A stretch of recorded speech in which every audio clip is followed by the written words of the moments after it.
E aí, pessoal, tudo bem com vocês? Aqui quem fala é o professor Luiz e no vídeo de hoje a gente vai resolver uma questão da EAR do ano de 2023 que fala pra gente o seguinte: em uma feira estudantil de ciências ocorreu uma competição de lançamento de foguetes construídos com garrafas plásticas de refrigerantes, impulsionados com água e ar comprimido. Em um lançamento oblíquo com o ângulo que proporciona o maior alcance, a equipe vencedora conseguiu atingir a distância de 180 metros em 6 segundos, após ser lançado. Assinale a alternativa que preenche corretamente a frase a seguir. Esse foguete lançado verticalmente com um valor de módulo da velocidade de lançamento idêntico ao do lançamento oblíquo atingirá uma altura de quantos metros? Aí ele pede para você desprezar o atrito e considerar G igual a 10. O que a gente vai ter nessa questão? Você vai estar lançando o foguete com uma velocidade inicial que você não conhece. Antes num lançamento oblíquo e depois no lançamento vertical. E aí, para o lançamento vertical, ele quer saber só qual é a altura máxima que esse foguete vai atingir, sabendo que o valor da velocidade inicial é o mesmo lá do lançamento oblíquo. O que importa para a gente, o ponto da questão, é justamente descobrir qual é o valor dessa velocidade inicial. E ele fala para a gente que o lançamento é feito com um ângulo que proporciona o maior alcance. E o ângulo que proporciona o maior alcance no lançamento oblíquo é o ângulo de 45 graus. Existem formas de deduzir isso, uma delas é lembrando da expressão do alcance para o lançamento oblíquo, que é dado por V0² vezes o seno de 2θ sobre G. E aí você vai substituir para ter o maior valor de seno possível, que é 1, esse θ teria que ser 45 graus. Essa é uma das formas de mostrar que esse é o lançamento que proporciona o maior alcance, uma das formas de mostrar. E aí, a gente precisa entender o seguinte: lançou o foguete, esse foguete foi lá, fez o lançamento e depois ele caiu a um alcance de 180 metros. E isso demorou 6 segundos para acontecer. O que a gente precisa fazer? A gente precisa entender o lançamento oblíquo como uma composição de movimentos. Um movimento na horizontal e um movimento na vertical. Então, eu vou decompor essa velocidade inicial em duas direções, né? Decompor é pegar um vetor e dividir em dois. A gente vai ter, então, a velocidade inicial em x e também a gente vai ter a velocidade inicial em y. O ângulo formado com a horizontal foi de 45 graus, que eu já sinalizei.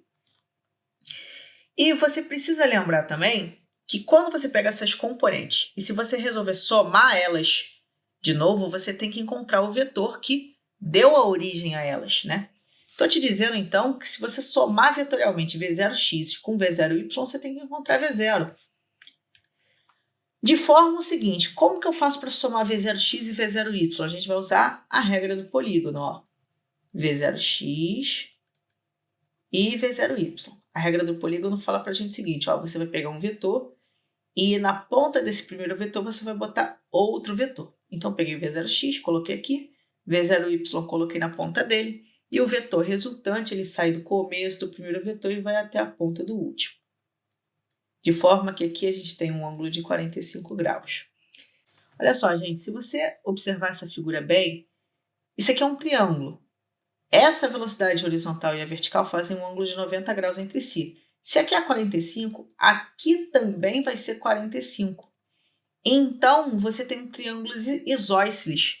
Logo, você pode admitir, para a resolução dessa questão, o seguinte: o valor de V0x é igual ao valor de V0y, tá bom?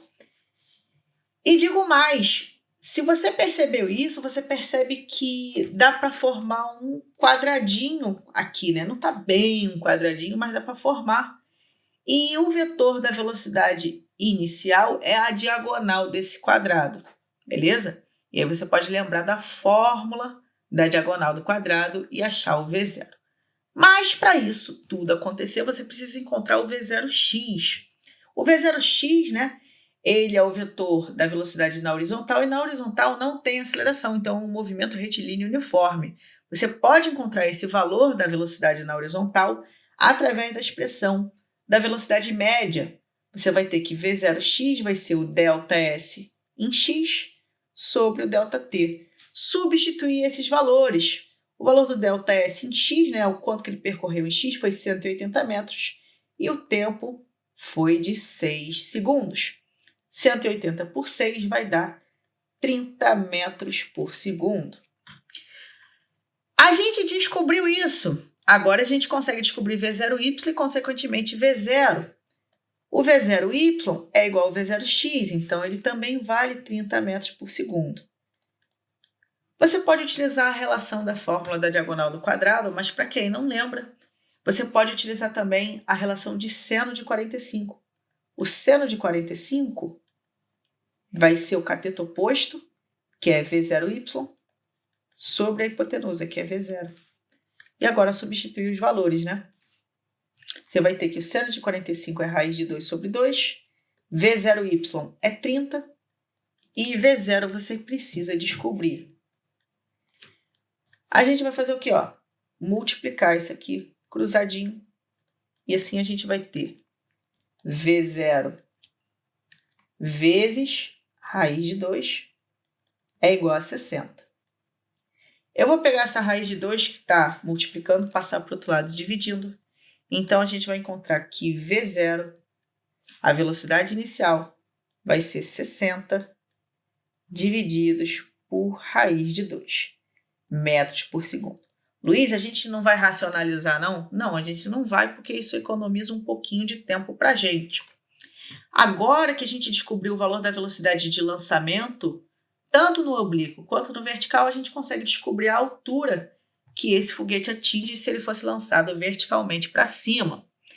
E para fazer isso, você precisa lembrar do seguinte: no lançamento vertical você vai ter a aceleração da gravidade, então você vai ter um movimento retilíneo uniformemente variado.